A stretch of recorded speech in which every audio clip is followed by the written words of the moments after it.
Yo, what's up everyone? Welcome back to the channel. In today's video, we're breaking down the top end and bottom engine components of the legendary 350 small block engine. It's one of the most iconic engines in American muscle history. So yeah, let's dive in. Alright, for cylinder heads, these are like the roof of the engine, and they house the valve springs, and the rocker arms, and they control how air and fuel get into the engine and how exhaust gases get out. Alright, and then we got valve springs. These keep the valves closed when they're not supposed to be open.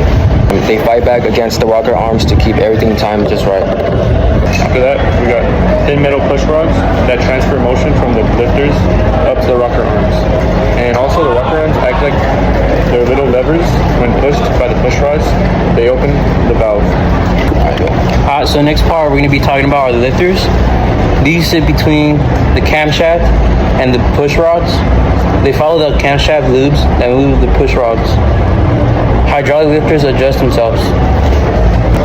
Alright, we back, Alright, so after that we got the timing chain or the timing set. This connects the crankshaft to the camshaft, keeping everything moving in sync. Alright, and then we got the camshaft, right here.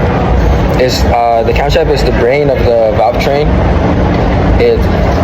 Its lobes control when valves open and close. For the valve covers, these bolt on top of the cylinder heads to protect the valve train and keep oil from spilling everywhere. The valve gasket, this is a critical seal that sits between the cylinder head and the engine block. It keeps oil cooling and combustion gases from mixing. When it fails, it's finished. Now let's drop it to the bottom end. This is where the real muscle happens. Now what we have is the engine block, the foundation of it all. It holds the cylinder, camshaft, pistons, the works. So the next part we're going to be talking about is the pistons. These bad boys move up and down in the cylinder, compressing air and fuel and turning combustion into power. Alright, after that we got the piston rings. They seal the gap between the piston and the cylinder wall. These keep compression in and oil out. Alright, and then we got the connecting rods. They connect the pistons to the crankshaft. They transfer the explosive power combustion into a rotating motion. So we have the crankshaft, the heart of the bottom end. It turns up the up and down piston motion into a spinning power that drives the vehicle. Next up is the oil pump. Keeps the lifeblood flowing. It pumps oil from the pan up from the moving parts. Alright, after the oil pump, we got the oil pan. It's located in the very bottom. This is the reservoir that stores the engine oil. Next up, we got the flywheel or flex plate. Flywheel for manuals, flex plate for automatics. Both help start the engine and connect it to the transmission. Mounted to the front where the crankshaft is on harmonic balancer. It reduces engine vibration and helps keep the timing accurate. The timing cover protects the timing chain. 4 gears at the front of the engine from dirt, oil leaks, and damage. Simple but essential is the dipstick. It lets you check your oil levels to make sure everything's running smooth.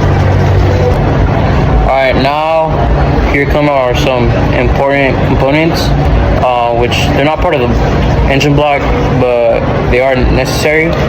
So one of them is going to be the water pump, which circulates coolant through the engine and radiator to manage heat. The next component is intake manifold. Distributes air or air fuel mixed in carbureted engines. And the other one is exhaust manifold. Gather exhaust goes from each cylinder and sends them out through the exhaust system. The next one is the carburetor and fuel injection.